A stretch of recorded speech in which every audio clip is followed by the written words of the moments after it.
Di dalam praktek ketenaga kerjaan di beberapa perusahaan masih ada ya perusahaan yang menerapkan syarat masa percobaan terhadap karyawan kontrak, karyawan PKWT.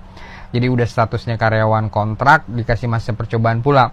Misalnya masa kontraknya, masa PKWT-nya katakanlah 12 bulan, tetapi sebelum masuk ke masa kontraknya ini 3 bulan pertama masih dikasih masa percobaan. Jadi sebenarnya masa kerjanya totalnya 15 bulan, tetapi di 3 bulan pertama dikasih masa percobaan dulu. Nah, menurut peraturan perundang-undangan apakah ini dibenarkan? Kalau merujuk pada Undang-Undang Cipta Kerja, khususnya di perubahan pasal 58 Undang-Undang Ketenagakerjaan, di sana ditentukan bahwa syarat masa percobaan itu tidak dapat dikenakan terhadap karyawan kontrak atau karyawan PKWT. Jadi seorang karyawan kontrak di perusahaan itu nggak boleh dikasih masa percobaan. Nah, konsekuensinya kalau karyawan kontrak ini disyaratkan masa percobaannya batal demi hukum. Batal demi hukum artinya dianggap tidak ada masa percobaan di dalam hubungan kerja PKWT tersebut. Lalu yang kedua, masa percobaannya ini dihitung sebagai masa kerja.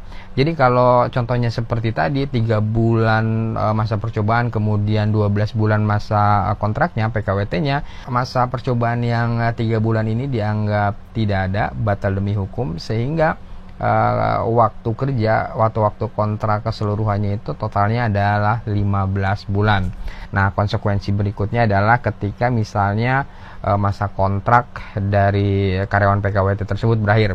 Kalau seorang karyawan PKWT yang masa kontraknya berakhir kan berhak mendapatkan uang kompensasi ya.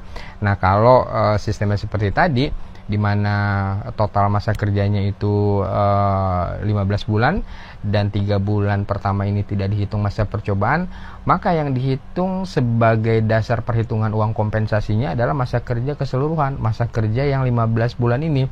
Jadi kalau rumus perhitungan uang kompensasi itu kan masa kerja dibagi 12 bulan dikali 1 bulan gaji. Maka waktu masa percobaan ini juga dihitung sebagai bagian dari perhitungan uang kompensasi. Kalau contohnya tadi berarti 15 bulan dibagi 12 bulan dikali 1 bulan upah. Inilah rumus dari uang kompensasinya. So, sekali lagi, karyawan kontrak tidak dibenarkan untuk diberikan syarat masa percobaan, dan kalau ada syarat masa percobaan terhadap karyawan kontrak itu, maka syarat masa percobaannya batal demi hukum, dan terhadap perhitungan uang kompensasinya, maka yang menjadi dasar perhitungan uang kompensasinya adalah keseluruhan waktu kerja yang sudah dijalankan oleh si karyawan tersebut.